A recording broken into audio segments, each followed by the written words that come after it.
রোজা রেখে টুথপেস্ট দিয়ে ব্রাশ করা যাবে কিনা বলেন, যাবে কি যাবে না? যাবে কে কে হাত তুলুন তো দেখি।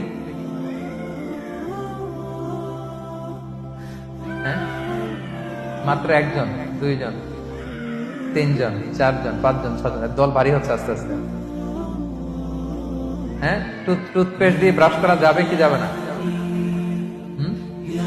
যাবে মাত্র পাঁচজন, আর যাবে না কয়জন দেখি? যাবে না, অনেকে যাবে না, অনেকে হাত তোলে না। ভাবছে কোন জায়গায় হাত তুলে কোন বিপদে পড়ি, চুপচাপ দেখি যে কোনটা দিতে।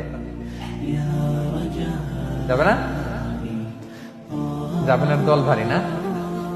যাবে, এই সুন্দর বলছে, যাবে কিন্তু না করাই ভালো। যাবে, টুথপেস্ট দিয়ে ব্রাশ করলে রোজা ভাঙে না, তবে যদি খুব স্ট্রং টুথপেস্ট হয় এগুলো ব্যবহার না করা ভালো।